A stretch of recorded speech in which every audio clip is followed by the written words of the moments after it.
My name is Michael Leidy. I am the Director of Public Policy for National Nurses United. National Nurses United. All right, there you go. And it is my honor to welcome you here tonight to an extraordinary event, a conversation with Senator Bernie Sanders, hosted by John Nichols. This is the opening event for the 10-year celebration of the Progressive Democrats of America.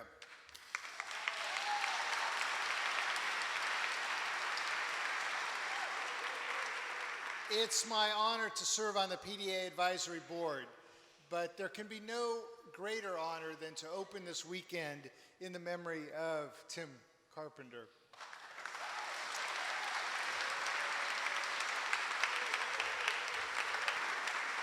As we like to say in Tim Carpenter Presente,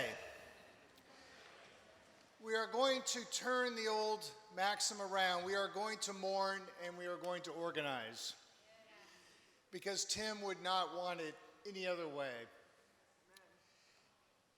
And of course, it will not surprise those of you who knew Tim that his last full tilt project was pushing a petition to get Senator Bernie Sanders to run for president as a Democrat.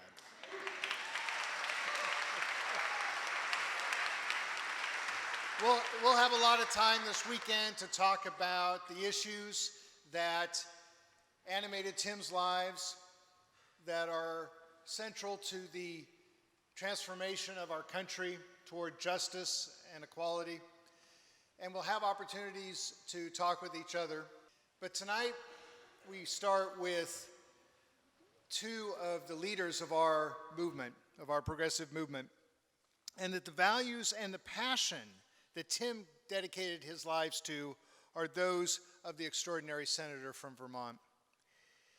Having grown up in Brooklyn, Senator Sanders moved to a somewhat less populated area where he spent decades organizing a community-based independent politics that showed the country how to make social and economic justice real in a typical American city, and that was, of course, Burlington, Vermont. And he was its socialist mayor. Now consider that description for a minute, socialist mayor. As John Nichols has schooled us in his terrific book, there was a time when cities throughout the U.S. were well governed by what the practitioners of this municipal model in Milwaukee called sewer socialism. And that was a government dedicated to ensuring people's health and well-being, because of course good sewer systems at that time in the early 20th century were literally a matter of life and death. Now Bernie was at the far end of that era. He was mayor in 1981 to 1989, and it predated the current resurgency of urban social democracy, right, that we see in Pittsburgh, New York, and Seattle, and elsewhere. But he was at that point where ideology gets real. He was in that show-me crucible of urban life. He was independent, pragmatic, building a commonwealth, delivering quality public services, and engaging residents in participatory democracy. Those are the values and the practices he brought to Congress for 16 years, serving as the at-large member from Vermont. Now, he faced Republican and Democratic opposition 10 times. And once in the House of Representatives, Bernie Sanders founded the Progressive Caucus, the largest caucus in the House. And that legacy lives on.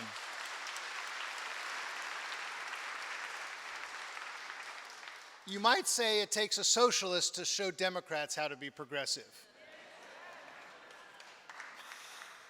Now, the Progressive Caucus, the champions for peace, for redirecting military spending toward eradicating poverty and fighting hunger, toward creating good jobs, ending HIV/AIDS, that was the caucus which Tim Carpenter perfected the PDA inside-outside strategy, where the movement meets the policymakers and builds a new kind of power. And we'll be celebrating and extending that legacy this weekend.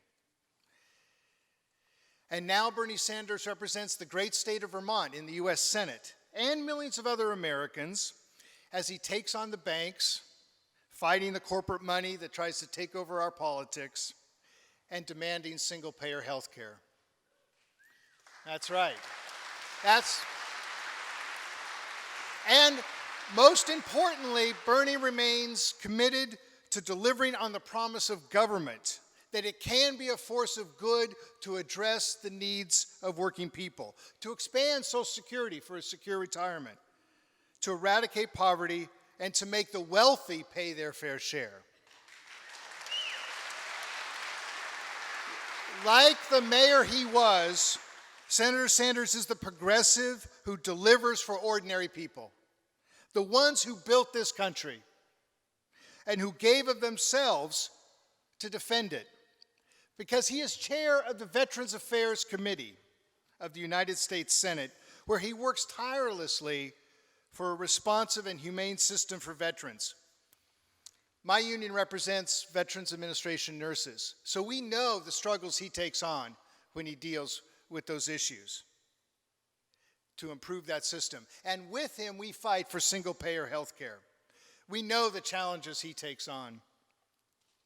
Senator Sanders retains his faith that government closest to working people can meet their needs and act in their interests. He believes the government must be by and for the people, not of the corporations and for the wealthy. Sounds like a pretty good reason to run for president, don't you think? Senator Sanders is our 21st century Eugene Victor Debs, champion for justice, organizer for peace, and if we are lucky, Democratic candidate for president.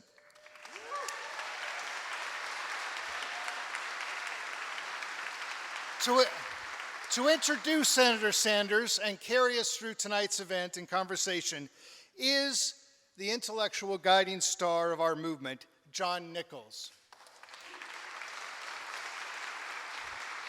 John is the foremost analyst of American politics on the American left today, and I guarantee you he knows every mayor of Milwaukee, or who was the mayor at least, that he is a contributor to The Nation, and you've seen him on MSNBC, Democracy Now!, many of the important media outlets that give voice to our movement. He makes his home, of course, in Madison, Wisconsin, where he writes regularly for the Capital Times. As you know, John was mentor, advisor, prodder, and dear friend of our hero, Tim Carpenter, with whom John planned tonight and this amazing weekend. Tim and John worked diligently with others here in Northampton to make all this possible. John's wicked humor, wry worldview, and unshakable belief in the American promise of freedom, justice, and equality inspire us all. He happened to write my daughter's favorite political book, Dick, by a certain, I think it was vice president? And he wrote one of my favorites, The S Word, which is apropos for tonight. Please welcome the incomparable John Nichols.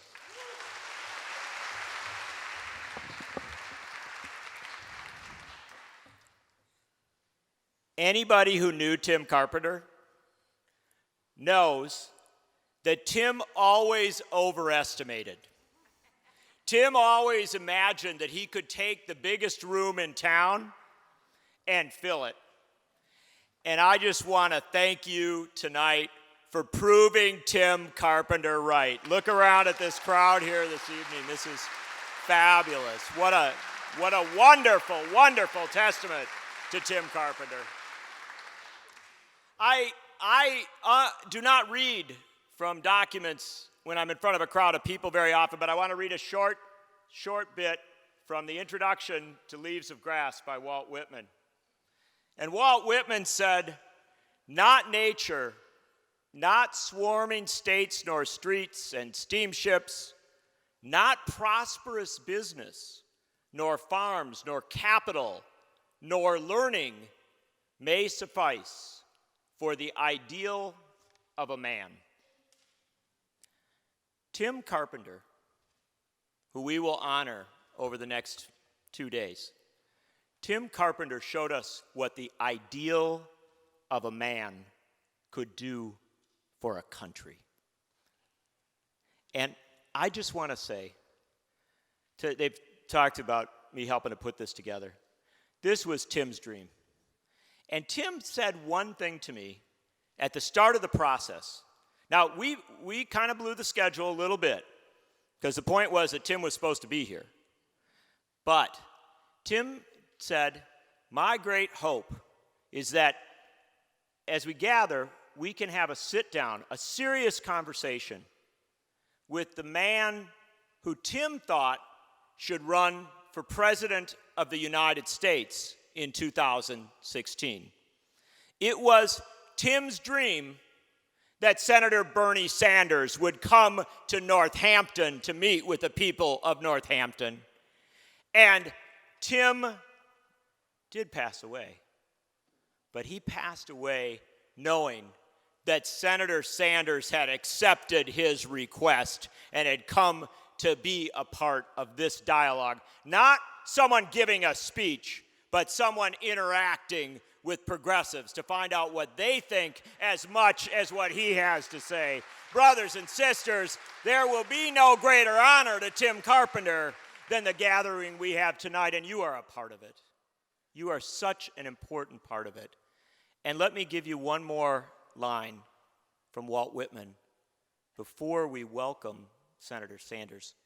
Walt Whitman wrote that the greatest thing about America, of all the great things, was the terrible significance of their elections.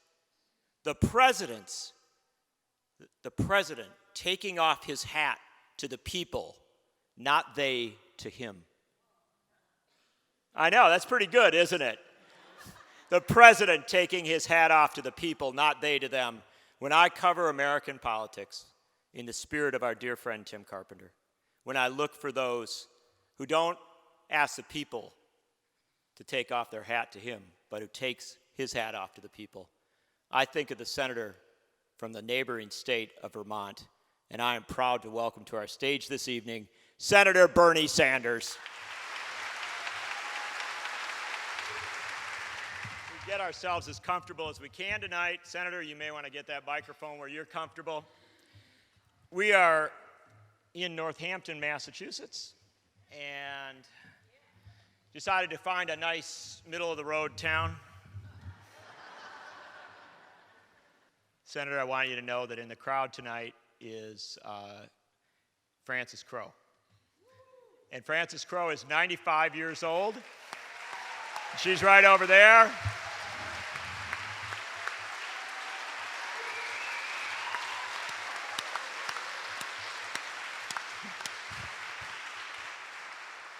And there hasn't been a civil rights demonstration or an anti-war protest you've ever been involved in that Frances wasn't there first. And there are so many other good folks here tonight who've come to join us in this conversation. I am cautious about where to begin. But I think the best place to start is to ask you, and we're going to go into some of your background, some of your own history here. But I want to begin, you're clearly a United States Senator. There's no doubt of that. You got the badge on. That's the thing. You know? But you came up as an organizer. And as we gather here, we honor the memory of Tim Carpenter, but we also honor the idea of an inside-outside strategy. Someone who may sit in a position of power, may walk those corridors of the Capitol, but also who sees a role out organizing and talking to people. I'd like you to begin by putting yourself in perspective there a little bit and give us a sense of where you draw those lines between being an organizer and a senator. Well, let me, first of all, begin by thanking all of you for coming out. Thanking Tim Carpenter for inviting me, and obviously we're all dismayed that he's not here to join us, but his spirit is in the room. John, I want to thank John. I think many people don't know that the guy over here is plays an extraordinarily important role in the progressive movement. I mean, John is everywhere. Yes, he deserves that. Let's give John a hand. He is an incredible writer. I try to write sometimes, and I can't believe how fast he writes and how well he writes. So, John, thanks for all that you do. Let me answer your question in this sense. My life is my life, and I try to look back, and, you know, I was born in a family that never had a lot of money. We were never terribly poor. My father dropped out of high school, came from Poland when he had no money. My mother graduated high school, never went to college. We lived in a small apartment in Brooklyn. My mother's dream was to own her own home, never happened. My father worked every day of his life, worked hard. He was a paint salesman, never made a whole lot of money. And my brother and I were lucky enough, they were very proud that my brother and I were able to go to college. So I think I would start off, the first point that I would make, and the most important point, is that whatever I've done in my life, writing, being mayor of Burlington, congressman, U.S. senator, I have always believed from the bottom of my heart that everything that I do and what I say represents the vast majority of the people. Sometimes I think there are progressives out there who think, well, we're fighting for social justice, we're this, we're that. It's too bad that we're in a minority, but someday the majority will catch up with us. I've never believed that for one moment. Everything I'm going to tell you tonight that John and I are going to discuss, everything I've ever talked about, every idea that I've ever espoused, I believe is what the vast majority of the people of our country believe. And the real fringe group, the real minority, are those folks, often from the billionaire class, who want to give huge tax breaks to people who don't need it and cut back desperately on programs that people do need. That's the fringe. And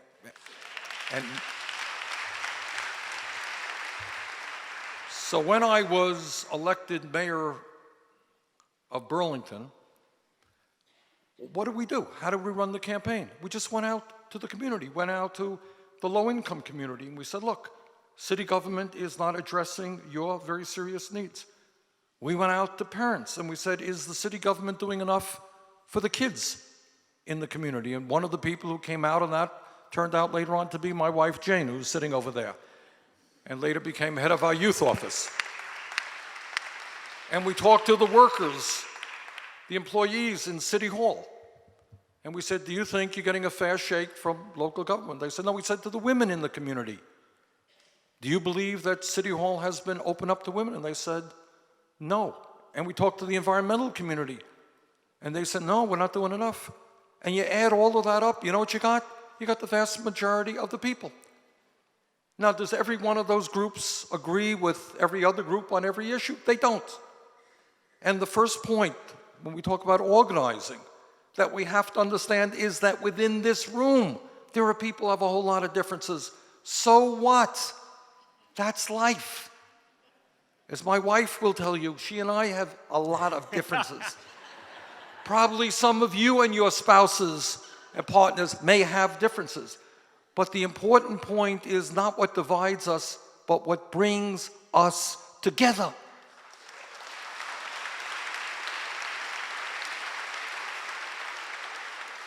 So, John, you know what? I've been going to the South lately. I know you. South Carolina a week ago. I have never, for 1 second, accepted this nonsense about red states, blue states. I don't believe it for a second. In every state of the country, you have working people, you have low-income people who are struggling to keep themselves alive economically. They are on our side. And you can't ignore those people. I was in South Carolina recently. I was in North Carolina, the Mississippi. There are good, decent people there who want to make sure that we create jobs for all Americans and have health care for every single American. Don't accept that division. We are the vast majority of the people. The Koch brothers and their friends are a small minority. Never, ever forget that.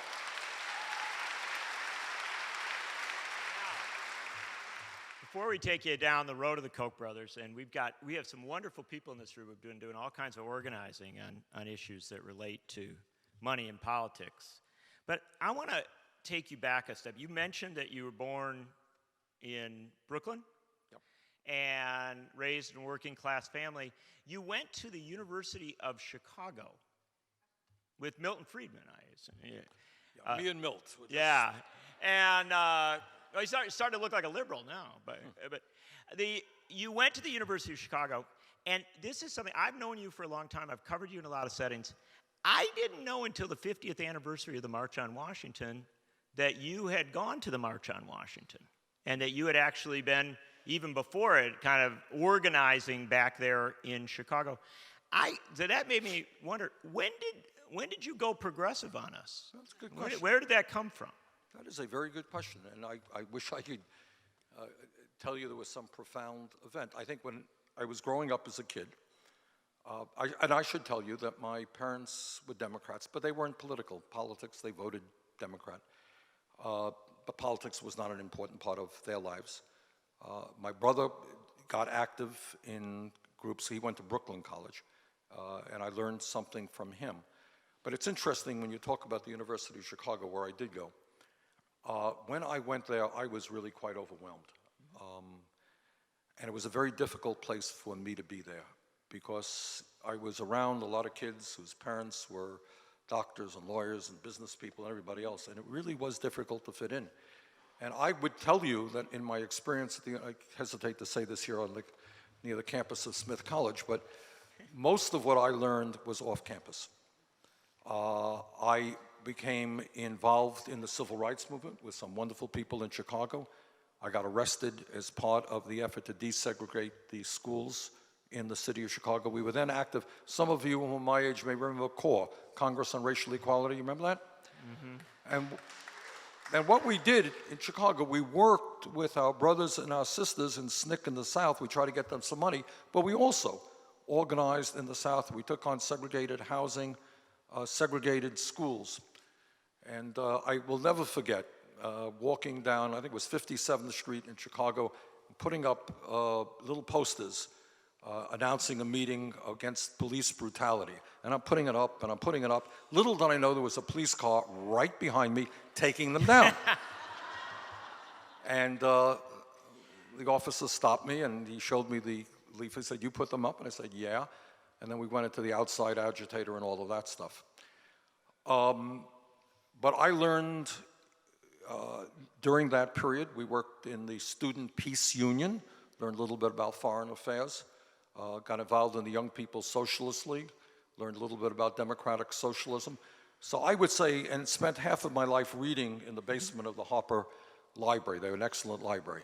So I didn't do terribly well in school, but my education was, in fact, the dean there suggested that I take some time off to think about what I wanted to do academically. But I was surely not a star student. But I learned mostly from wonderful people who had a lot of life experience, and that was really my introduction to politics. And it's a good spot at which to mention the S word. You said you joined the Young People's Socialist League and YPSLs. And in the early 1960s, there were not that many people right on the cusp of Joe McCarthy deciding to go to meetings of socialists. What attracted you? What was your interest? Where did that come from? Well, a couple of things. It never occurred to me that it was a good idea that a few people had so much and so many people had so little. It never occurred to me that it was a good idea that you had bosses who had enormous power and working people who had very little power. And by the way, the situation today is much worse than it was then. And then during that period, I also learned that there were social democratic governments throughout the world that were doing some pretty good things. And I hope during this evening, John, we'll be discussing not only some of the really advances that social democratic societies have made, but media as well, because I think to understand where we are as a country, to talk about the need for a political revolution also requires us to talk about the function of media and corporate media in American society. But one of the travesties about media is that very few people in this country know some of the real advances that have taken place in countries around the world. They're not utopia. Many of you have been to Finland and Denmark and Sweden and Norway. Not utopia. They have their share of problems. But you know what? They have gone a long way to eliminating childhood poverty. That's pretty good. All people in their country have health care as a right. That's pretty good. They don't pay the tuition that parents of Smith College students pay to go to college. In many of these countries, college education is free. They have strong retirement programs. So they haven't created utopia, but they have done some enormously important things that we should look at. And the sad thing is, very few people in America know anything about that. Last summer, I invited the ambassador to Denmark, from Denmark to come up to Vermont. And I'm the only, I am sure, member of Congress that have done that. Why did I do that? Turns out to be a really nice guy. And I said, just like this, we're standing up there. I said, Mr. Ambassador. And we did town meetings in Burlington and Montpelier and Brattleboro. I'm afraid they're going to come and arrest you for There doing we that. go. There we go. And I said, Mr. Ambassador, what percentage of the people in your country come out to vote? Oh, last election, 89%. Oh, Mr. Ambassador, do they have TV ads, ugly 30-second TV ads? And he thinks, I don't think we do any TV at all in terms of elections. Mr. Ambassador, how much does it cost for people in your country to get health care? Hard question to understand. Of course it's free. You know, so we had hundreds and hundreds of people coming out to those meetings, and we have to learn. Are those countries perfect? No. Are small, pretty heterogeneous, homogeneous countries the same as a big country like the United States? No. But what it does tell me is that if we get our act together, we can make huge changes in lowering poverty, improving education, providing health care to all people, and strengthening democratic institutions. So if you want to talk about democratic socialism, you know, there is already something that we can learn from some of the Scandinavian countries.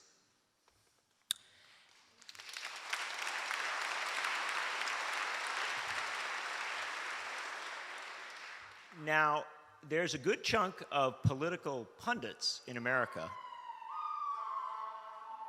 They're sending the cars for you now, I believe. But there are a good chunk of political pundits in America who would say that you just finished off your candidacy right there for anything, including Mayor of Burlington, probably. Because the way that our media talks about the range of ideas that are available in this country is to essentially say, and I believe Jeff Cohen, who started Fairness and Accuracy in Reporting, is in the room tonight. Jeff Cohen right there. Jeff Cohen once said, yeah, one of the great commentators on media in this country. Jeff Cohen once said the range of debate in the United States goes from GE to GM. But there is a certain element of truth to the fact that our media has a terribly hard time with somebody coming along and saying, you know, there are ideas that don't get talked about much here that might be good ideas. You've worked on media issues for a long time. You've been very, very interested in them. I'm interested in the extent to which you have thought about how hard that is, and also, how do we deal with it? If I only knew the answer. And it's something I struggle with every single day, including today. We had a rough day today. And I want to thank Jeff. Jeff and I worked together many decades ago. Bernie Sanders has worked with half the people in this room at some point over the years. All right, here's what you got. And you see it every day. I'll tell you a funny story. I'll start off. Maybe it's not that funny. I thought it was pretty funny. Here's the story. As John mentioned earlier, or Michael, and I want to thank Mike for his very generous introduction before, I helped found the Progressive Caucus when I went to the Congress. During the Clinton-Gore years, they were nice enough to invite the Progressive Caucus to the White House. So we had a meeting with them. And I'll never forget this as long as I live. It seemed startling to me then. It's not now. This is the early 1990s. Al Gore is sitting there. Clinton and Gore were there. And Clinton says, you know, Al, in a few minutes, the media is going to come in and do its thing, take pictures, see if we're alive. And then they're going to have their one question of the day. And then Clinton says, it's unbelievable. Al always knows exactly what the question is. He says, Al, what's the question going to be? And I can't remember exactly what it was, but Al says, da da da da da da. A few minutes later, somebody walks in representing all the media, and he asks this question. It was exactly what Gore had said it would be. So I'm thinking, how does this happen? Well, if you hang around Washington long enough, you understand that there is a herd mentality. You can come pretty close after you're there to know pretty much what the issue of the day is. But and it's never, for example, I can tell you the issue of the day, but this is, I've been in Congress now for 23 years, all right? 16 in the House, 7 in the Senate. Pretty long time. And I'm still alive. There you go. All right, there you go. Ain't beat me down yet. Now, in all those years, we have, as I mentioned earlier, we have more people living in poverty today than any time in American history. Do you think, and there are dozens and dozens and dozens and dozens of reporters in the Beltway, has one reporter ever asked me, Senator, what are you going to do to eliminate poverty? Never happened, not in 23 years. Has one reporter said, Bernie, what are you going to do to make sure that health care is a right for all people? Never happened. So the most fundamental issues that face our society, as John just said, are very often not discussed at all. But what I have the joy of knowing, because I get around the country, because I see a whole lot of people, is to know that most Americans do believe that health care is a right, not a privilege.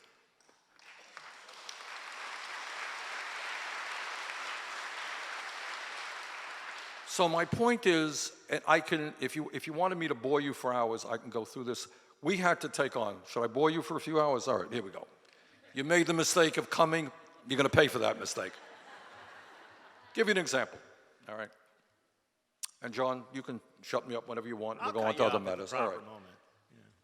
2 or 3 years ago, you had Pete Peterson. Anybody here knows Pete Peterson is? Pete Peterson is a Wall Street billionaire.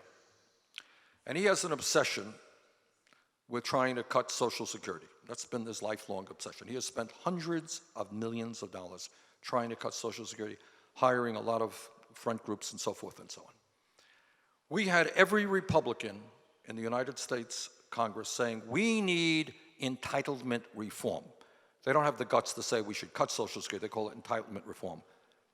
That's for the 12-second soundbite. What they mean is cutting Social Security. You had a number of Democrats talking about cutting Social Security. You had the President of the United States talking about a chain CPI. Now, when you hear the rhetoric is Social Security is going broke. Social Security is causing the terrible deficit that we're in. That's why we need to reform Social Security in order to save it. That's it. I saved you a whole lot of listening to a whole lot. That's it, in a nutshell. It's lie, and it's lie. Social Security has a $2.6 trillion surplus. Social Security can pay out every benefit owed to every eligible American for the next 19 years, I think. Social Security, as all of you know, is paid by the FICA tax. It does not have anything to do with the deficit. Lies, lies, lies.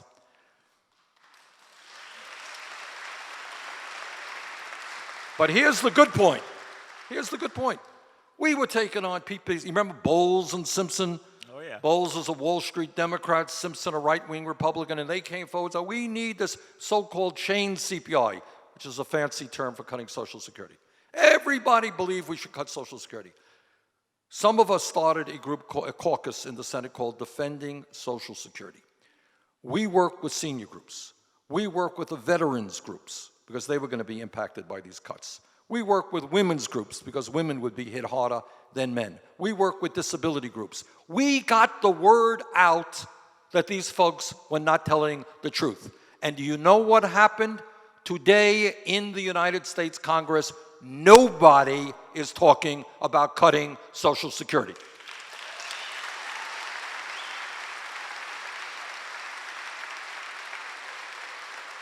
And that's because we were able to organize and because we were able to break through the lies. Now, that's not so easy to do. And narrative, I am working very hard. I know these things, this is my life, the U.S. Postal Service. I don't know that people stay up nights worrying about the Postal Service. I think, All right, they do. Can I just interrupt you for a second and say, A, you heard the round of applause. The truth of the matter is, I have heard few issues that actually excite people outside of Washington more and excite people in Washington less than privatization of Social Security, or privatization of the post office.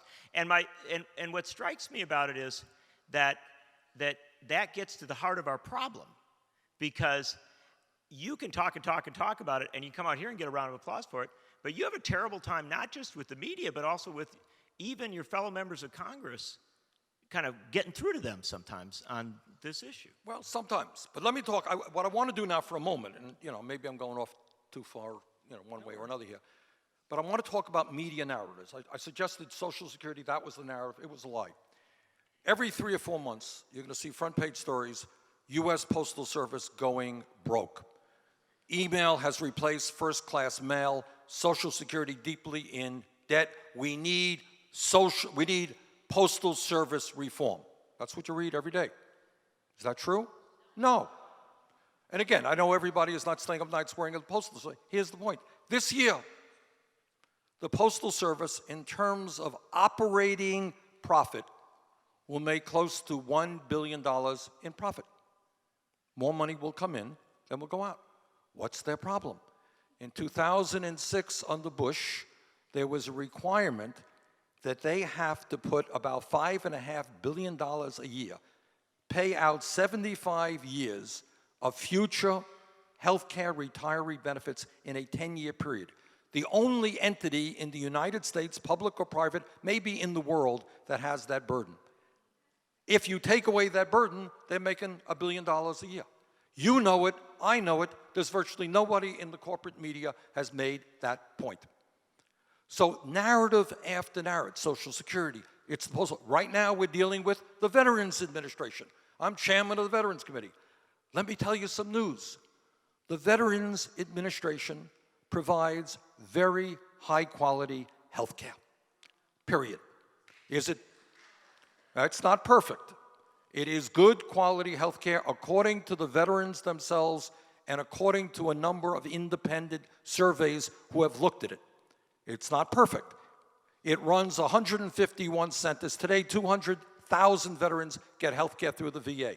There is right now, as we speak, a concerted effort to undermine the VA. So the point is, you have government entity itself, Social Security, enormously popular, Medicare, enormously popular, Postal Service, popular, VA, popular. What are the problems? The problems is that all of these are large governmental institutions.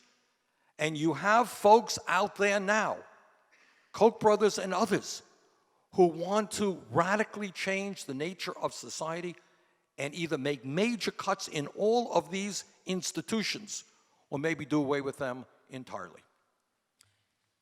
Challenge with Bernie Sanders is every other politician I ever interview, they are delighted to talk about themselves and what they're doing, who they are. Bernie Sanders, you can't keep him off the issues, and which is good. But I want to bring you back into something that I think relates to issues, but also relates to your experience. When you got up to Vermont as a young man, you ran for statewide office a couple times on an independent third-party ticket, and you lost really badly. Really bad. You were wiped out. Yeah. Totally. And you were fast on your way to becoming the left-wing Harold Stassen, and then you decided to run for mayor of. You brought it back local. You decided to run for mayor of Burlington. And you told me an interesting thing. I'm interested, the candidacy for mayor, but I'm also interested in a fascinating thing, at least to me, about your mayoralty, which was a huge part of what you did was try to increase voter turnout, to try and make sure that people actually came to vote, because I think you figured out along the way that when you brought a lot of people to the polls, even someone like you might win. Well, let me restate that and then kind of turn it upside down here. What I believe in is coalition politics. It's what I've always believed. And I think the vast majority of people have common interests. What very smart people like Karl Rove and others have tried to do, with success, is to take a room where take a room or a country where the vast majority of the people share common interests and divide them up. You divide them up by race, you divide them up by gender, you divide them up by sexual orientation, you divide it up whether you own a gun or you don't own a gun. You do 50 different things until finally you get people voting against their own best economic interest. And these guys work day and night. They poll, they do focus groups. How could we possibly get working people to cut their own benefits? How can we get working people to send their own jobs to China? How can we get working people to vote so that they will not be able to provide a college education for their kid? That's pretty hard to do. But they have been very smart in coming up with issue after issue, what we call wedge issues. Now, in terms of what we did in Burlington, we brought groups together who had a lot of common interests. We won. And I should tell you that I defeated a 5-term Democratic incumbent, okay? Defeated a Democrat. When I ran for, and they said, the Democrats, oh God, how did that happen? We'll get them next time. This is a fluke. Well, next time a Democrat and a Republican ran, and we beat them pretty badly. Next time a Democrat and a Republican ran, beat them pretty badly. Last time I ran, they combined both parties around one candidate. We beat them as well. But here's the point, John, to kind of turn what you said a little bit on its head. Yes, you got to bring people together to win elections. But what John is referring to is, I often say, I'm proud of a lot of what I've accomplished in Burlington and Washington and so forth. But I often think back that in 1981, when I won, 1983, we have 2-year terms, I ran for election, we came close to doubling the voter turnout in those 2 years. Came close to doubling the voter turnout. How did we do that? Well, what we did is pay attention to the needs of low-income and working people. Historically, their streets were paved last. Snow was removed from their neighborhoods last. Their kids didn't have after-school programs. They did not have access to the waterfront, whatever it may be. We paid attention, and you know what? At the end of 2 years, people said, I didn't know that. Government can actually do something for me. I'm going to come out and vote. Now, right now, how does that relate to where we are at this moment? At this moment in American history, in 6 months, there's going to be an election. The pundits tell us, and I don't know if it's true or not, that the right-wing Republicans who control the House will continue to control the House, and they say the Senate is up for grabs. Democrats have to defend a whole lot of seats. Republicans can win, Democrats can win, up for grabs.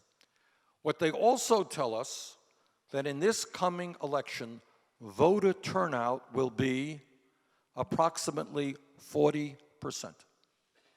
60% of the American people will not vote, and for lower income people, people without a whole lot of education, that number is 70 or 80%.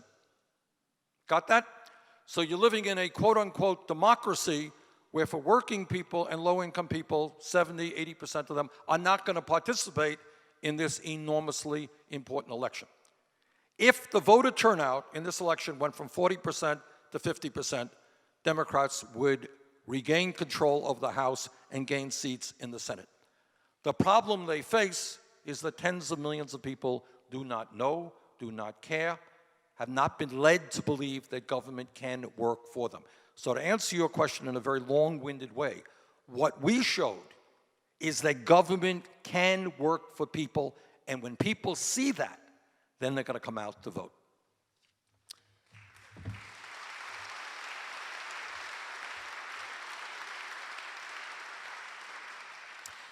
When you started to go up the ladder in Vermont, running for higher office, having been mayor of Burlington, you could have made the choice that an awful lot of people who come up through grassroots politics make, and that is to join one of the major parties, even if you weren't particularly affectionate toward either of them.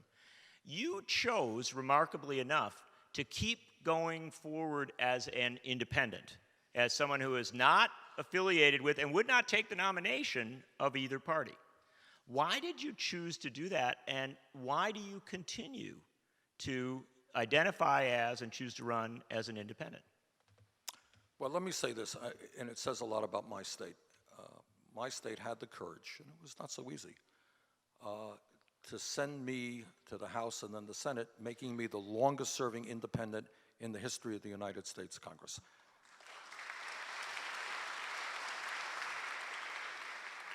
And I'll tell you why. I mean, the answer is pretty obvious.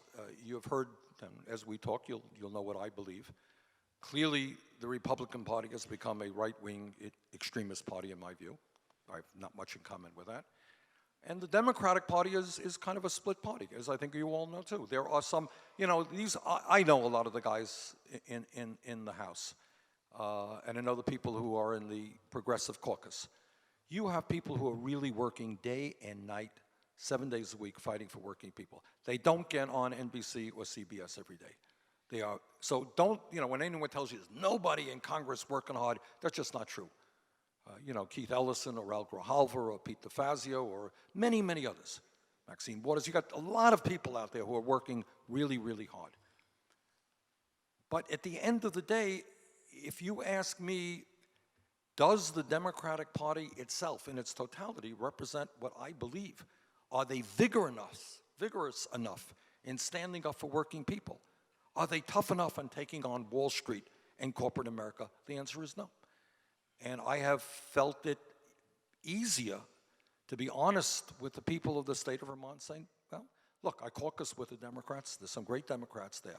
But at the end of the day, my views are very different than many people in the Democratic Party.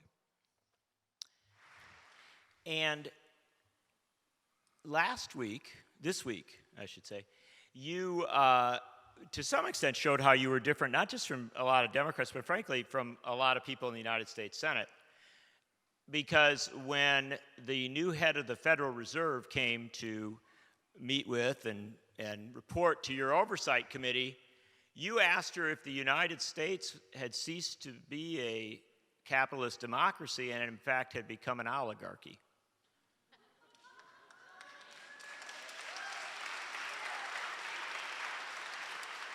And you don't think most members of Congress would ask that question? I don't know if most members of Congress know the word oligarchy, but what was interesting to me was that the head of the Federal Reserve did not shoot back at you and disagree.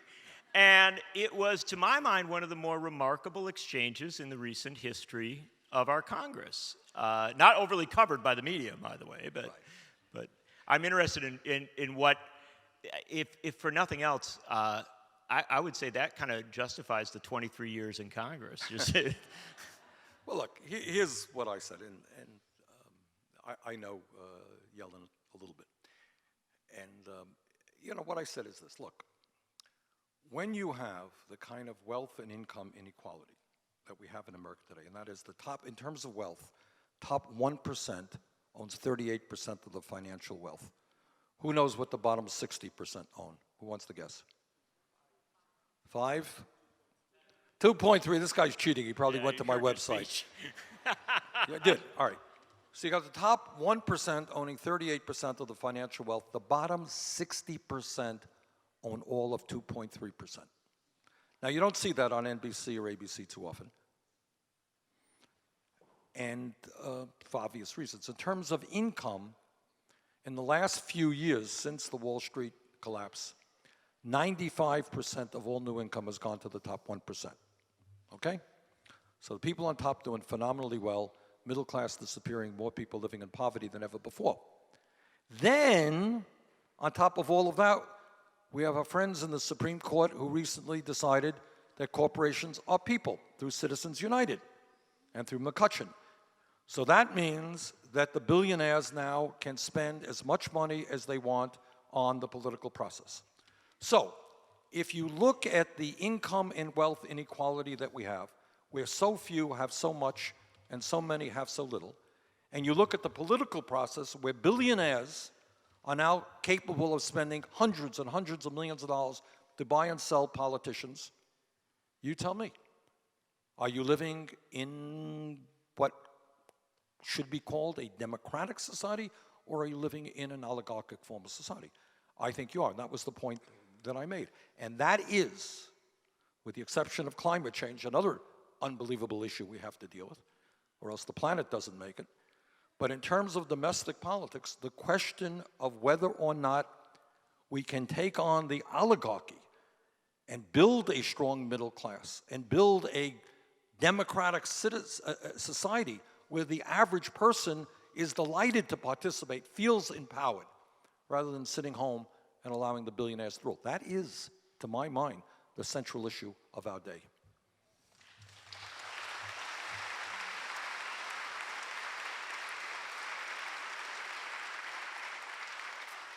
Senator in the second row from the great state of New Hampshire is Marcia Moody, who's a state representative up there. She's trying to get New Hampshire on board to amend the Constitution of the United States to overturn Citizens United. It's a fool's mission, or what do you think? Okay, Marcia, I think I have some good news for you. I was just at a meeting yesterday, with Tom Udall and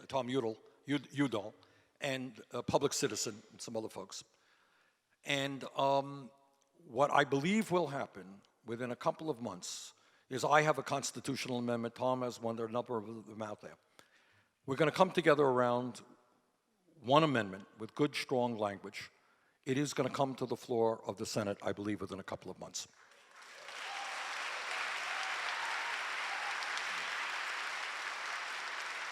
And we have no illusions, given the fact that the chairman of the Republican Party and many Republican leaders now think that the Supreme Court did not go far enough. You understand that? Citizens United was not enough. McCutcheon was not enough. Now what they want to do is end all restrictions on campaign finance. That's what Clarence Thomas had in his his decision in McCutcheon. That is what the leadership of the Republican Party wants. And you know what that means? That means the Koch brothers don't have to worry about independent expenditures. They can now give that money. They can give $50 million to Jeanne Shaheen's opponent in New Hampshire. They could do whatever they want directly. And I have to make this point, because it's maybe the most important point I want to make this evening. People do not understand what their money is about. The Koch brothers today are worth $80 billion. Some people say more. Under the very oppressive economic regime of Barack Obama, which has strangled free enterprise in America, their wealth grew by $12 billion last year.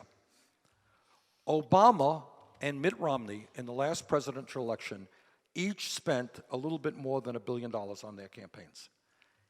These guys made $12 billion more last year. For them to spend $2 billion or $5 billion is like you going out for dinner. It is chump change. They have the capability of buying the United States government. They are zealots. That is what they want to do. So they are now spending quite freely. And then, you got the Sheldon Adelson, who's a pauper, only worth some $20 billion. And you saw the primary that Adelson had in Las Vegas last month, where he invited possible Republican candidates, and said, if you do what I want you to do, I'm going to give you a couple of $100 million. This is what I need. That is the state of American democracy. And that's why campaign finance reform, public funding of elections, overturning Citizens United is enormously important. Now, here again is the good news, is that poll after poll tells us it's not just progressives who think that billionaires should not buy elections. It is conservatives, it is moderates, it is Republicans, it is Democrats. So we're going to give you some language that you can mobilize around in New Hampshire, in Massachusetts, and in every state of the country. This is a great organizing tool, and there is no issue more important than overturning Citizens United.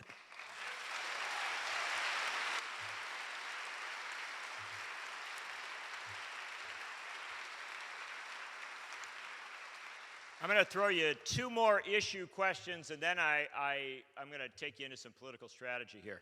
But first off, I noticed that our friend Tom Hayden just entered the room. And over there.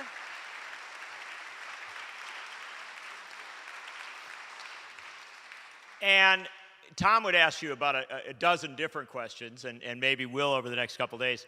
But I was reminded by his presence, by some presence of Francis and so many other people in this room.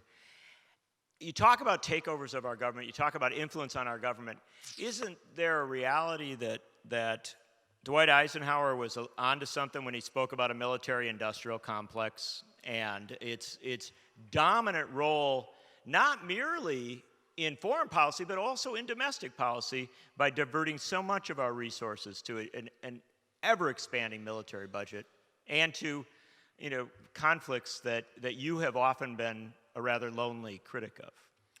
The short answer is yes. There we go. Okay, next. And you think back, no, and it's a funny thing when you think about Eisenhower. Eisenhower, in his time, was a moderate Republican. The Dwight D. Eisenhowers of the world could not walk into the door of the Republican Party today. Couldn't get in there. They'd be much too radical. And if you think about the courage, here was a guy who was a 4-star general who led the Allied efforts in Europe against the Nazis. And he ends, after being 8 years the President of the United States, says, I'm President of the United States, and I'm surrounded. This is back in, what are we now, back in 1960. 61. Yeah. 61, just before he left office. And he said, I'm surrounded by all of these lobbyists who want more and more money for the military. I know something about the military. I was a 4-star general. And yet, their power is extraordinary. I would say that compared to 1961, the power of the military-industrial complex has certainly significantly increased. And it is no great secret, I think everybody knows it, that what they do is spread their jobs, and we're talking about millions of jobs, all across this country. So if you're a congressman in a district, that has 500 jobs making a weapon system, and you're thinking of voting against that weapon system or voting against the budget, they're going to say, there goes that Nichols, he's costing us 500 jobs.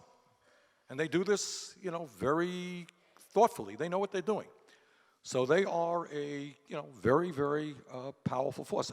At the end of the day, the bottom line is, without getting into a long, long discussion of foreign policy or defense, everybody in the room should know that in the United States, we spend almost as much, not quite, almost as much as the rest of the world combined on defense. Almost as much. So you have countries in Europe who provide national health care to all of their people. Their kids go to school go to college for free, and yet we're spending far, far more per capita than any other country on earth. So do we need to take a very hard look at military spending? Obviously we do. And the other point that I would make, and again, this is the media, and this is, in a sense, the weakness of the Democratic Party. In my view, George W. Bush will go down in history as one of the worst presidents in American history. But nobody talks about George Bush anymore. Is that true? No. President doesn't talk about George W. Bush. That's ancient history. And the point that I bring up is that Bush got us into a war that many of us understood we should never have gotten into, and that is the war in Iraq. And it really, again, this is media, but it just drives me nuts. The Republicans who voted for the war in Iraq, voted for the war in Afghanistan, voted for tax breaks for millionaires and billionaires, voted for a Medicare Part D prescription drug program without paying for any of that. And then Obama became president, and you know what? They were really worried about the deficit. Oh my God! We got to cut Social Security, Medicare, Medicaid, kids programs. We have this terrible deficit. And the media and many of us have allowed them to get away with that. So when I'm on the budget committee, one of the fun things about being on the Senate, you're on a million committees. I'm on the budget committee. And when we sit around, I say, as the major budget hawk, major deficit hawk here amongst us, I voted against the war. I voted against the tax breaks for the billionaires. You guys all voted for those things. So don't tell me about cutting the deficit.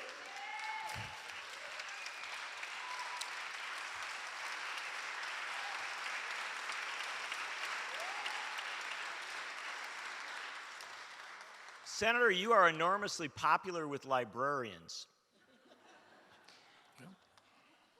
which intriguingly enough relates to the NSA debate. And long before a lot of people in Washington were talking about the NSA, a lot of people in Washington were talking about spying on the American people, you took on this battle with on behalf of librarians. And you have carried it forward. I think it is one of the under-discussed parts of your brief as a senator, is a defense of privacy rights. Yes. When I was in the House, in the wake of 9/11, the Bush people brought out an agenda which was sitting in somebody's back pocket for many, many years. And in a very frightened nation, the USA Patriot Act was passed. There weren't many of us in the House or the Senate to vote against it. I voted against it. And I voted... That's right. And then later on, I voted against the reauthorization of the USA Patriot Act. And in terms of libraries, here was what was very... Librarians came up to me. We have a fairly active librarians community in Vermont. They said, Bernie, look, this is what's in the USA Patriot Act. If the FBI or a law enforcement agency goes to a librarian and says, I want to know what Mary Jones is reading, what did she take out? You give me the records and tell me what she was reading. And by the way, it would be against the law for you to tell her that we are investigating. And it's the same point with booksellers. You go to booksellers, what did Harry Smith buy at the bookstore? We need to know that, and don't tell Harry about that. So it seemed to me that the last thing in the world you want, all these guys talk about freedom. What does freedom mean? We don't talk about that. Freedom. Well, freedom is not the government looking over your shoulder in terms of the books you're taking out of a library or the books you are buying. That is not freedom.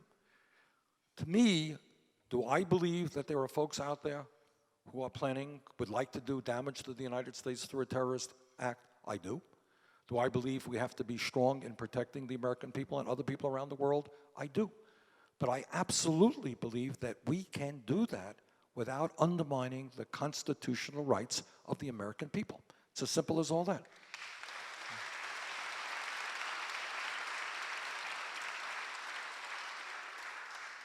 And Nancy Tillinian, I think, is right there, from longtime activist with the Bill of Rights Defense Committee and many other efforts to maintain privacy rights and the Fourth Amendment and other amendments. And you know what she told me that was a very interesting thing? She said your office used to call her every week to make sure that the organizing was going on around the country and that cities across this country were passing resolutions to defend the Bill of Rights. Right. And so it was a very interesting thing, because this is one of the dynamics of this inside-outside strategy as a U.S. Senator, that you talk about it in Washington, but you're also very interested in what's going on around the country. Absolutely. And on even these issues, what's interesting, you have some honest conservatives. How can you be? There are conservatives out there who are really honest, not Koch brothers types, but people who just believe in small government.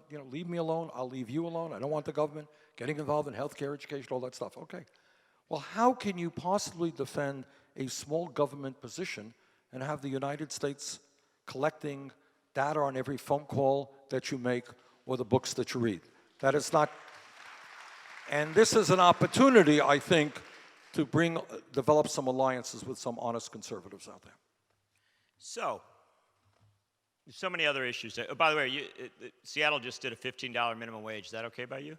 Yes, it is. All right, just checking. All right. So you going to run for president? Why did I think you would... Yeah,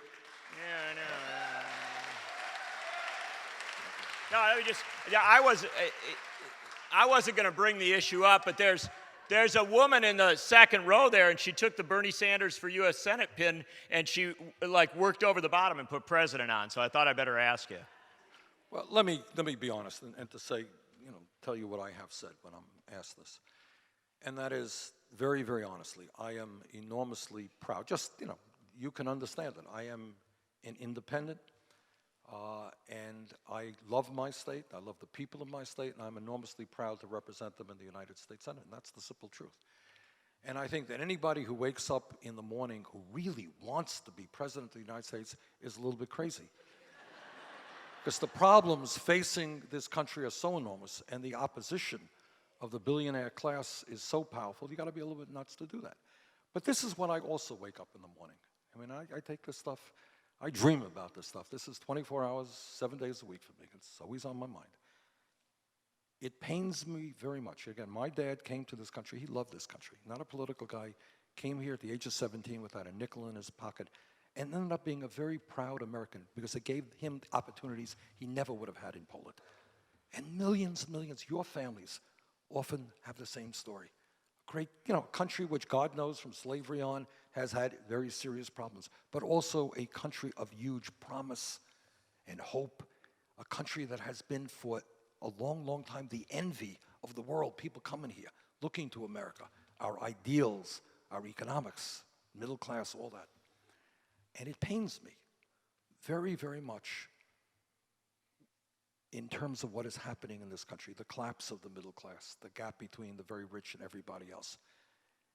And it pains me also that it is quite possible you may have a presidential election where the major issues facing our country will virtually not be discussed at all. So how do you go and have an election where the issue of oligarchy is not being discussed? How do you have an election where we don't talk about the fact that real unemployment is not 6.3, it's close to 12%, counting those people who've given up looking for work and who are working part-time. Youth unemployment, close to 20%. African-American youth unemployment, close to 40%. How do you have an election where somebody is not standing up and saying, if we don't tomorrow boldly and aggressively transform our energy system and reverse global warming, we may not have much of a planet that we're going to leave to our kids and our grandchildren.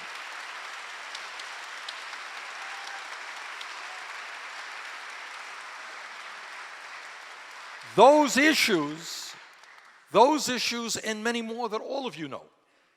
And all of you have, other issues out there. The issue of civil liberties that John just talked about, and many others. We cannot ignore those issues.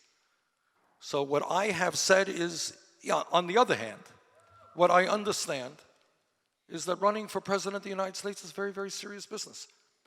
I don't think the Koch brothers will be supportive. Could be wrong. I don't think Wall Street or the drug companies will be supportive. And it will not do anybody any good if somebody like me ran and didn't get many votes. It could be a negative. So what I am assessing right now, and it's easy to talk, I can give you all the great speeches. But this I do know, by the way, and we talk about political revolution in America and the things that have to change. Anybody, Bernie Sanders, anybody else, who thinks that he or she could become president without the active support of a huge, emboldened grassroots movement is crazy. There is no way in the world that you can take on the big money interests without involving millions and millions of people. For example, right now, just to give you one example of 100, we're dealing with the issue of the fact that college is increasingly becoming unaffordable and that millions of people are chained, who graduated college or graduate school, are chained to unbelievably high debts. Half the young people in my office have debts of $50,000, $100,000 a year. Go to law school, medical school, $100,000, $200,000. There's a young woman out there who just raised her hand and said that's her. All right. Over The only thing that I want to say, over 100, did you go to graduate school? Well, there you go. All right. She is in serious trouble because she has to pay back that debt. She doesn't have a job. Can I just interrupt by saying, is that your mother sitting next to you? Just a friend. Okay. If it was your mother, you'd be in really serious trouble. All right.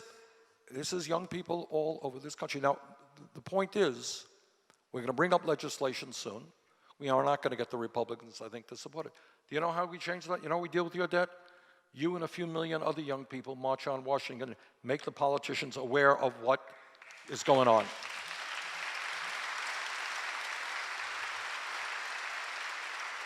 So the point is, you ask me, if you just had the smartest, best person in the White House who did not have the active, and I'm talking about it in a way that you have not envisaged yet.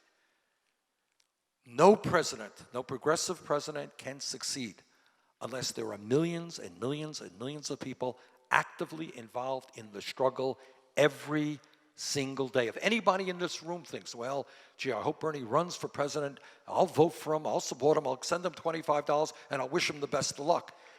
It doesn't work that way. Bernie Sanders or any other serious person cannot succeed against the opposition we face today. The billions of dollars that will be thrown against. Give you an example. Can I, John? I'm going off the deep end here, I know that. Conservative friend of mine in the Senate, conservative guy, honest guy, decent guy. He said, Bernie, I'm working on a kind of a modest piece of legislation regarding the reform of Fannie Mae and Freddie Mae. And I don't even know what their bill is. It's not going to be a revolutionary bill. It's a modest bill. And this is what he told me. This is a conservative Republican. I think there were 3 Democrats, 3 Republicans, all moderate to conservative, working on this piece of legislation. I don't know if it's any good or not, okay? Probably not, to tell you the truth. But this is how bad the situation is. This guy is in a safe seat, safe Republican seat. He is not up for re-election, not up for re-election. The moneyed interests who feel threatened by this legislation are putting radio and television ads big time in his state right now. He's not even up for election. All he is doing is sponsoring a modest piece of legislation, one that would probably be too conservative for most of us. But the message is, don't even think about it. You think about bringing forth a modest piece of legislation that might impact Wall Street. We got ads going up in your state, and you're not even running for election. Think about what happens when you run. That's what we are up against. So if somebody like me were elected president of the United States, you know what happened the day after? You know what would be on television? You know every scandal that would take place, so-called scandal, that the CNNs and the ABCs would be talking about day after day after day? And how do you defeat that? That's what you have to think about. Because if I give you an example of, honest to God, a conservative Republican being attacked by Wall Street because they came up with a modest proposal, think about what would happen when we demanded the rich and the large corporations to start paying their fair share of taxes. What would happen? So the point is not whether, I run or not, something that I'm thinking about, going to Iowa next week, talk to people there. No, this is the point. I don't say the same thing to people in Iowa, not me. Neither I nor anybody else can succeed unless, in a sense, there is a political revolution, and that is that millions of people are mobilized, are not just looking at CNN and ABC, but are getting real information about real issues and are mobilized and are prepared to fight. That is the absolute truth. We cannot make changes. It's not good enough anymore to elect even good presidents or good senators. We need a bold and aggressive grassroots movement that this country has never seen in its modern history.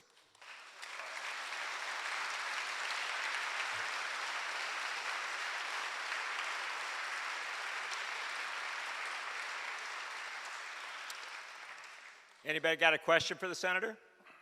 Boy, there's a hand that went right up right away. Connor, Michael, can I give you here we go. You are a man of many values here. I think it's on. I can take that woman right there. Take you next, sir. I'd like to address this question. Cut. Can you make it? There you go. I'd like to address this question to both you, Senator, and you, John Nichols, because I certainly appreciate what you're doing, Senator Sanders, and the constitutional amendment, and because you, Mr. Nichols, have written about constitutions and you have studied constitutions. All of us are in favor, in this room anyway, of repealing the Citizens United, the McCutcheon decision, We all would like to see a constitutional amendment that gives everyone in this country the right to vote and have that vote count.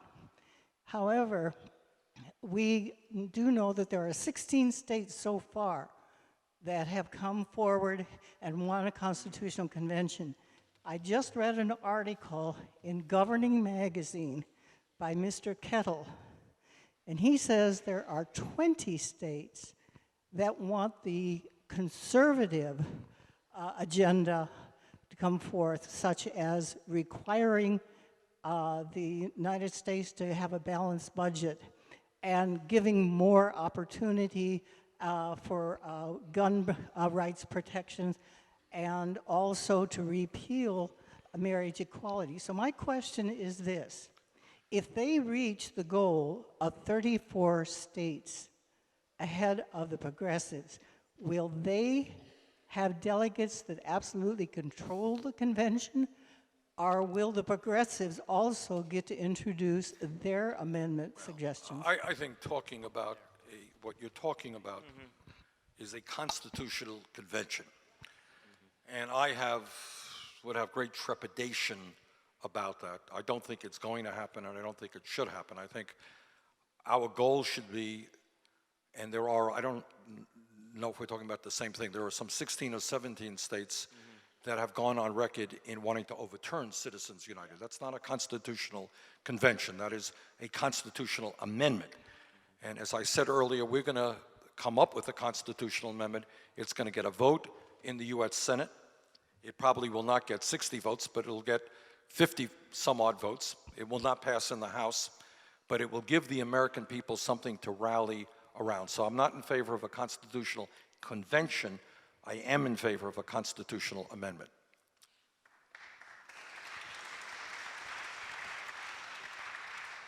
And I would quickly say I'll come to New Hampshire and do a talk on constitutional amendments for you sometime soon. But look, the state of Vermont, your home state, just did suggest basically by any means necessary to get rid of Citizens United. And I think there's a lot of churn on that. But rather than go into it in a deep way and just say, as somebody who's written about this for a long time, I'm blown away by what a grassroots movement has done. I am absolutely amazed. 16 states, more than 600 communities now. There are two movements in this country that are absolutely shifting things at a fundamental level from the grassroots. One of them is get money out of politics. The other one is a $15 minimum wage, which is blowing my mind. And so I would say that things will happen at the top level. I'm most fascinated by what's happening at the grassroots level. And I think before anything happens, constitutional convention or constitutional amendment, there's a lot more grassroots that has to happen. Let's take this young man right here. Did I lower your age for you? All right. Can you hear me okay? Yes. I think one of the issues you brought up, everything you say needs to be said, and most people aren't hearing these things. And maybe the most important is that people need to get involved. I think we've gotten accustomed to just pulling a lever once every 4 years and think that's the end of it. But why don't people get involved? And I think that has a lot to do with, cynicism. Even Obama, putting Monsanto in charge of food safety and things like this. You're just like, it's hopeless. But I hate to say this, but I have the same issues here a little bit. My friend just asked me, well, after you made a pitch for people to get involved, which I agree is totally necessary, he said, would you go work for him? For you. And in my mind, I'm saying, I'd sure like to. He's saying the things that need to be said. However, there's a couple of issues that you've acted that are opposite of that and that blow my mind. In Burlington, there's a lot of good people working hard to stop basing the F-35. This is the military-industrial complex at its strongest. And you came out in favor of basing it there. Secondary, another issue is the climate change issue. You've said a lot of good things, but then when it comes to acting, biomass, which is tree burning, is the worst thing you can do for carbon. we've tried over and over, people have tried to talk about that, and the science says very strongly that burning trees is pretty stupid. So the point is, we can say things, point fingers, it comes down to what we do. And I don't see how you could possibly support the F-35 based on all these things. Good And questions. I'll All leave right. the Well, other let me one give you alone. good questions. I don't support the F-35. This is what I do support. Whether you like it, or I like it, or anybody else likes it, the fact of the matter is the F-35 is the cutting-edge plane, the fighter plane, for the United States Air Force, Navy, and NATO. That's a fact. Do you deny that? You don't think it is? It is well, you may think it doesn't work. The Department of Defense does think it works. All right, I don't want to, all right. I'm not going to let the two of you get into a debate about the technicals of planes Right. because I don't know the answer, but I do want. I Let think me he's just asked a answer good the question. and Now, there you I'm go. not in it. NATO, countries all over the world, that is going to be their plane. So the question for me is the plane for the National Guard? We right now have the F-16 in Burlington. It employs hundreds of people. It provides a college education for hundreds of people. So for me, the question is not whether we have the F-35 or not. It is here. The question for me is whether it is located in Burlington, Vermont, or whether it is located in Florida. That's the issue. It is not whether you're going to build the F-35. That decision was made. You may not like it. You may talk appropriately about cost overruns. That's true. It is here. So you're not going to get rid of, I don't believe, the F-35. It is here. The question of where it is located. In terms of biomass, okay? I have introduced, along with Senator Barbara Boxer, the most comprehensive climate change legislation in the history of the United States, including a significant tax on carbon. I am doing my best. And in Vermont have brought in fact, throughout this country, a whole lot of money for weatherization, energy efficiency. The future of America in terms of energy has got to be primarily energy efficiency and weatherizations. That is the easiest way to do it, the cheapest way to do it. But second of all, we need to move towards sustainable energies. The sustainable energies are solar. I've introduced legislation for 10 million solar rooftops. Work with the Vermont National Guard so that 25% of their electricity now comes from solar. Wind, worked very hard to bring wind into the state of Vermont, all over this country. Geothermal, held conferences on a growing technology in Vermont. Heat pumps and biomass. Is biomass perfect? What's the danger of biomass? Let me finish, all right? You had your chance. The danger is you don't want to do deforestation. You have to harvest appropriately. In New England, fine, you disagree. But in New England and around the country, we do have a lot of trees. If you harvest appropriately, in my view, and use that technology, in Vermont, more and more people are heating their homes, not with oil, they're heating their homes with wood. Maybe you disagree with that. That's what people are doing. It is cheaper. So the question is, you have to do the harvesting in a technically intelligent way. Otherwise, you're going to have a serious problem.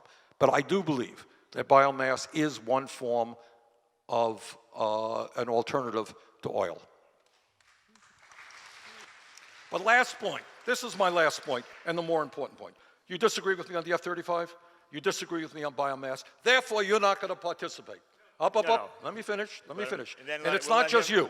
I hear this very, very often, and this is the point that I'm making. I only agree with you 98% of the time.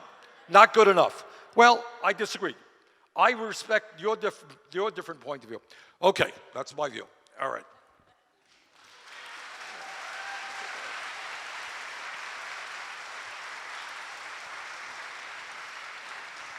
But I also appreciate the prodding question because this is one of the great challenges because there are places where a candidate, be they for the Senate or the presidency, learns along the way from the people and the questions that come from us. Thank you for your good questions. Now, let's take a couple more. Let's say that woman over there in the just in front of Hayden over there. What's that? We'll get over there too. I really appreciate your comments on movement building. So this is a really quick two-part question. The first is, what organizing work do you see around the country that excites you the most? And then I think the second question is, what, if any, of the work going on in key campaigns has the billionaire class worried, if anything? Well, I think John touched on two areas. I'll give you an example in terms of Citizens United. A couple of months ago, I did a conference call with young people on 100 campuses. And I thought the issue would be climate change. I thought the issue might be women's rights, whatever it would be. It turns out to be campaign finance. And John is right. We have 600 communities all over America, including many in Vermont, who have come on record in terms of overturning the desire, the need to overturn Citizens United. So I see that is hugely important. The second issue is obviously economic, building on the work that the Occupy Wall Street people have done.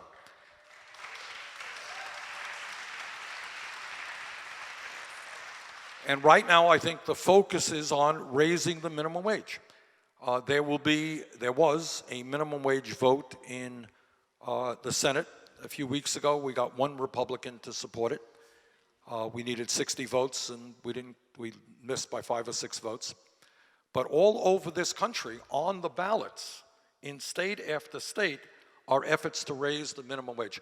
Now, let me just conclude that by telling you something that was very poignant to me. A couple of weeks ago, I was in North Carolina, and the SEIU union had brought together young people, mostly African American, some Hispanic, some white. These were mostly young people, although some had kids, who were fighting to raise the minimum wage to $15 an hour.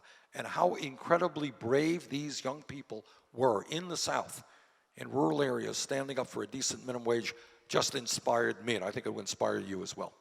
So those are the two issues. I think John is right. Those are two, right now, very dynamic grassroots efforts. We got somebody over here who wants to ask a question. Gentleman right there. Michael, come through you, Mike. Here he comes.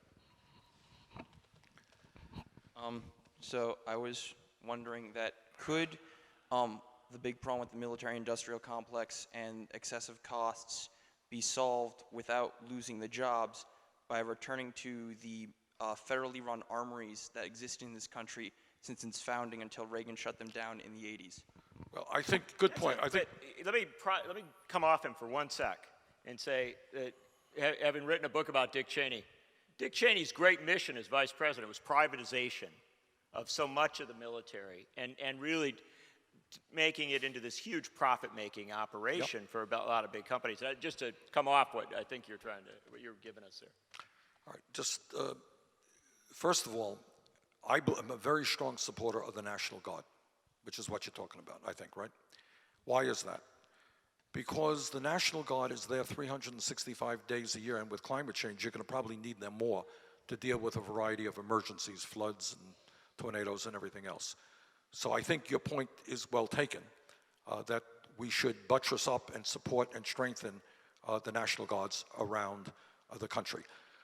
Secondly, there is no question, and we talked about the military-industrial complex, that there are weapon systems out there that we don't need.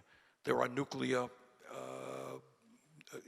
programs that we don't need. So I think, I can't tell you that there will not be jobs loss. But on the other hand, what we should be understanding is that if you want a jobs program, rebuild our crumbling infrastructure.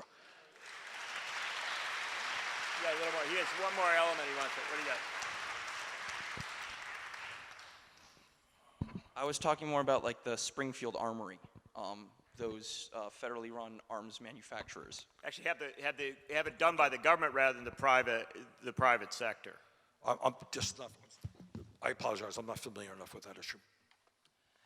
Let's see. Let's take a couple. We've got a woman in the middle there. I always like a woman in the middle there. He's going to hand you a mic. Well, for one thing, I just want to state that Massachusetts is right up there, both on the asking for the constitutional amendment to overturn Citizens United and considering now the minimum wage tied to inflation. Great. Very good. But I also want to say to you what I said to Elizabeth Warren before she even opened her campaign office. I could feel the climate in Massachusetts. I can't feel the climate in the rest of the country. But grassroots organizing needs you as much as you need us.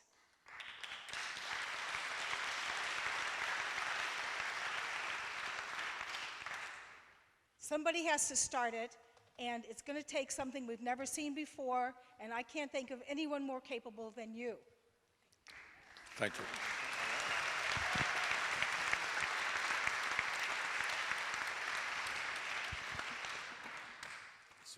The smart potential candidate doesn't say anything after that.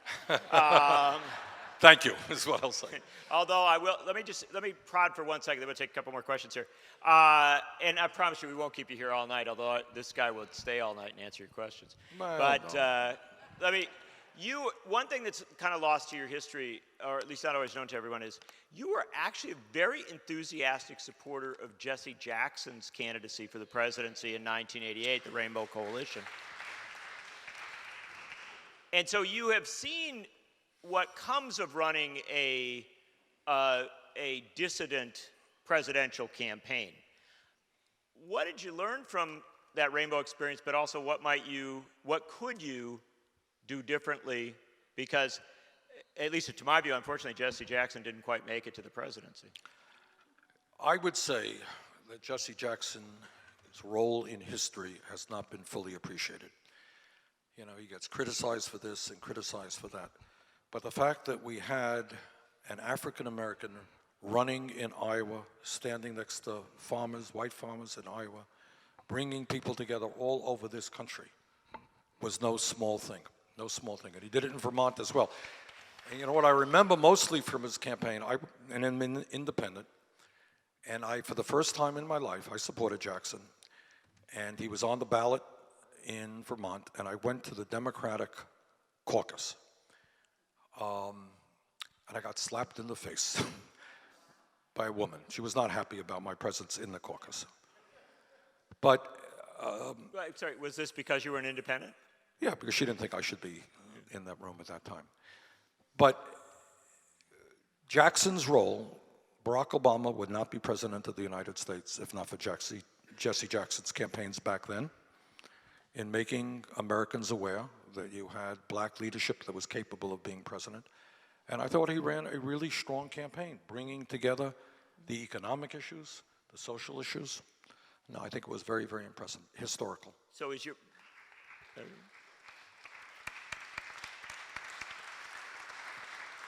But to press you on that, if you were to consider a presidential race, ideally you would do better.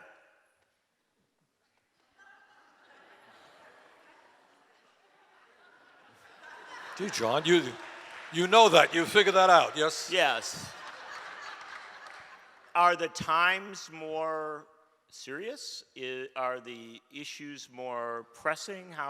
What would be different now than 1988? Well, it's hard to say. I think, if anything, the problems are more serious right now than they were back then, as serious as they were back then. I think here's the challenge. This will surprise you as well. As you know, the Koch brothers helped fund the startup of the Tea Party. You all know that? And yet, if the Tea Party people ever knew what the Koch brothers believed, they would not be in the Tea Party. So the challenge to me, this is the interesting challenge, is that when you should know is the Koch brothers, want to abolish Social Security, Medicare, and Medicaid. That's not what the average working class person of the Tea Party believes. So the challenge would be, and it would be an enormous challenge, could we take people in this room and work with people who on some issues are very, very different, but also have a great deal of skepticism about Wall Street and big money and Citizens United. If we can develop that kind of coalition around economic issues, you could probably transform the country. That's an interesting challenge. Let's get this woman right here. Grab her, this woman right here. Take a couple more here. Just to add to what you've been talking about in recent comments, I appreciate what you said about Jesse Jackson. I look back to Howard Dean and how he ran a very grassroots campaign, talked about universal health care and all kinds of things that were controversial at the time, and marriage equality before people were calling it marriage. I think Obama would not have been nearly as successful if there wasn't a Howard Dean. In terms of, I think he learned from that campaign and ran an incredible grassroots campaign. Now, we live in a country that is, as you said, a lot of people are more united on some issues, divided on others, but if we could only come together and get over ourselves once in a while, we would be much more effective. I think that happened in Obama's second campaign. To think that we have still a fairly redneck, racist country in many, many ways. We have a very erudite, introspective president, more so than I've ever seen in my lifetime. Whatever I disagree with him about, he's kind of an incredible person in many, many ways. He talks about the redistribution of wealth, which really helped to get Martin Luther King killed. And he talks about it fairly openly. What he's doing, I know you probably know a lot more than I do, but he talks about that openly. I can't imagine that there wouldn't be a better time for you to step in and run a really effective grassroots campaign around economic disparity.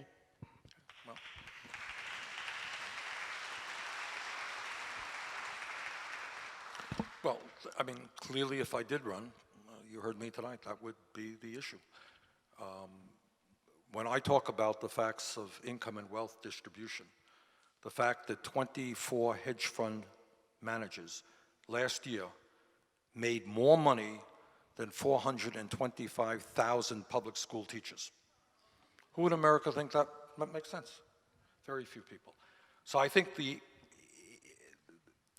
sometimes the reason that I think we might possibly do well, I think the anger out there and the frustration and the disgust is a lot higher than the political and media establishment believe that it is.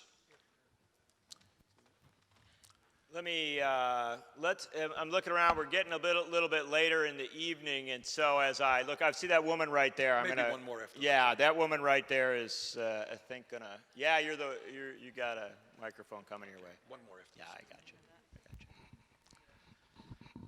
Thank you for coming.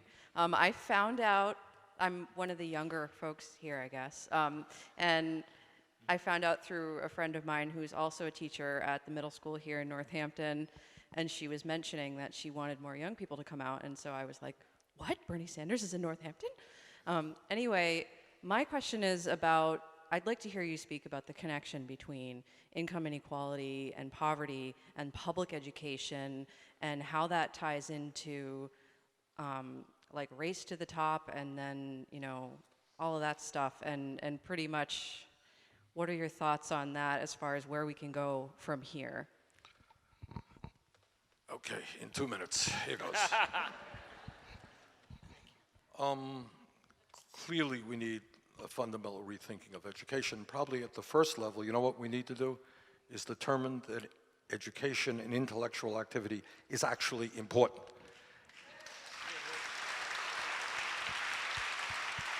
Not quite as important as football. Let's agree on that. But somewhere up there. I was in South Carolina, in Charlotte, South Carolina, meeting with high school teachers. And they were great. And they got up and they said, you know, it's not just the money that bothers us, is we work really, really hard and we don't get a whole lot of respect. All right, so we got to respect education. And we have to thank teachers, and thank you, by the way. Not an easy job.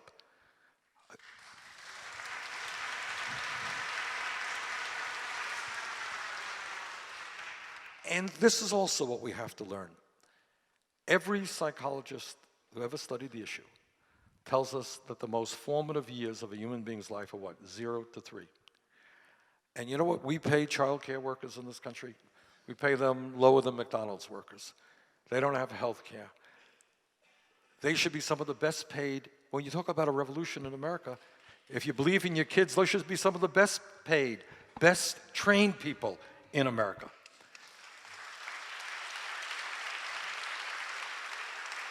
And if the question is, do I believe in No Child Left Behind and testing and testing and testing? No, I do not. But the other thing also that we have to do is if kids know, you know, kids learn at a very early age, really early age. What age kids do you teach? Eighth grade special ed, all right. That's a special, thank you. Kids in the 8th grade, they got to figure it out already. They know if they're going to go to college. They know if they're going to make it to the middle class or not. Think about what America would look like if every kid in this country, regardless of the income of his or her family, knew that if he or she studied hard, worked hard, that kid would be able to go to college and make it to the middle class. What a very different country we would be in. So there's a lot to talk about education, but I think the most important thing is education should be part of our lives from day one to the last day on earth. And clearly, we need a major transformation of how we do education to make that happen in this country. All right.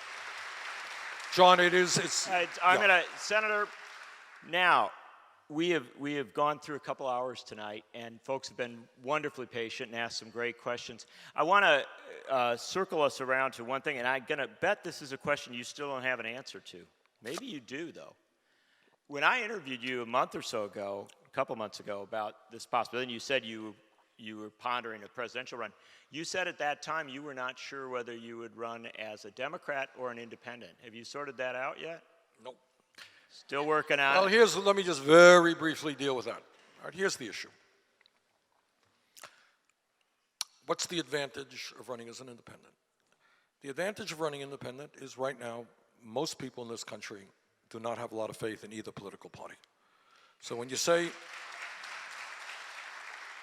you're an independent, people say, well, you're not a Democrat or a Republican. That's pretty good. All right. What's the disadvantage? Big disadvantage. Big disadvantage is, if I were, you would have to build an entire political infrastructure. That in itself would cost a huge amount of money and require people to do nothing else but try to get you on the ballot. We want to be talking about issues, right? Now, getting on the ballot is important, and we got to explain democracy to folks as well. But more importantly, our energy should be talking about national health care, distribution of wealth, and all of the issues that we feel strongly about. And do we want to spend the whole time? And I was told when I was in North Carolina, they said, oh, if you ran as an independent, no, you couldn't get on the ballot. So how do you run a serious campaign for president if for a variety of reasons it's almost impossible to get on the ballot? So those are the things that I'm weighing, and I look forward. Now, I understand that that here there is a perspective. And once you're in, if you run as a Democrat, what's the advantage? It's kind of easy to get on the ballot. You're in the debates. That's a big deal. The media can't quite ignore you, right? All right. So that's kind of where we're at. So you're wrestling with this issue. And Senator Sanders, I want to emphasize to you something. People who are thinking, even pondering on the wildest dreams of maybe running for president of the United States, they usually fly in, they stop at the tarmac at the airport, they do a press conference, and they leave. Maybe they come into town, but they come fast and they leave fast. Senator Sanders, at the behest of Tim Carpenter. Senator Sanders is here tonight for this conversation. He's going to come back again tomorrow morning for PDA's gathering and continue the conversation and speak about some of the issues he's concerned on. And I want to thank him, because as somebody who covers politics for a living, he is proving me wrong when I say that nobody ever runs for president or even thinks about it the old-fashioned way of actually going out and talking to people. I think that is a very big deal. I think you've been a part of a beginning of a very important conversation. Before we finish up tonight, I did not call on any of the PDA folks here tonight because I wanted to have, because I know there's folks from many different perspectives here. But Connor Boylan and Mimi Kennedy from Progressive Democrats of America I would let them have the last part of our conversation tonight, and I think they are bringing something up they want to present to you.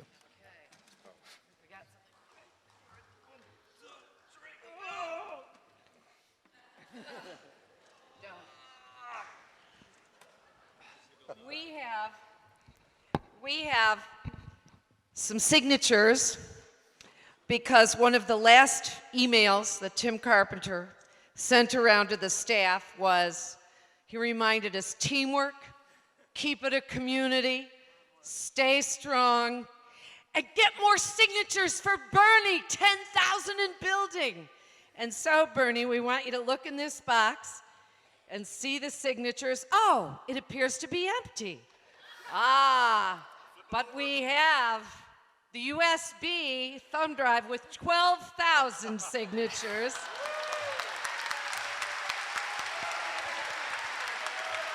$12,000 signatures. Bernie, run as a Democrat. Run as a Democrat. Run as a Democrat. Run, Bernie, run. Run as a Democrat. Make those primaries interesting. Bring up the issues. Make us proud that there's actually a Democratic Party the way it should be. All right.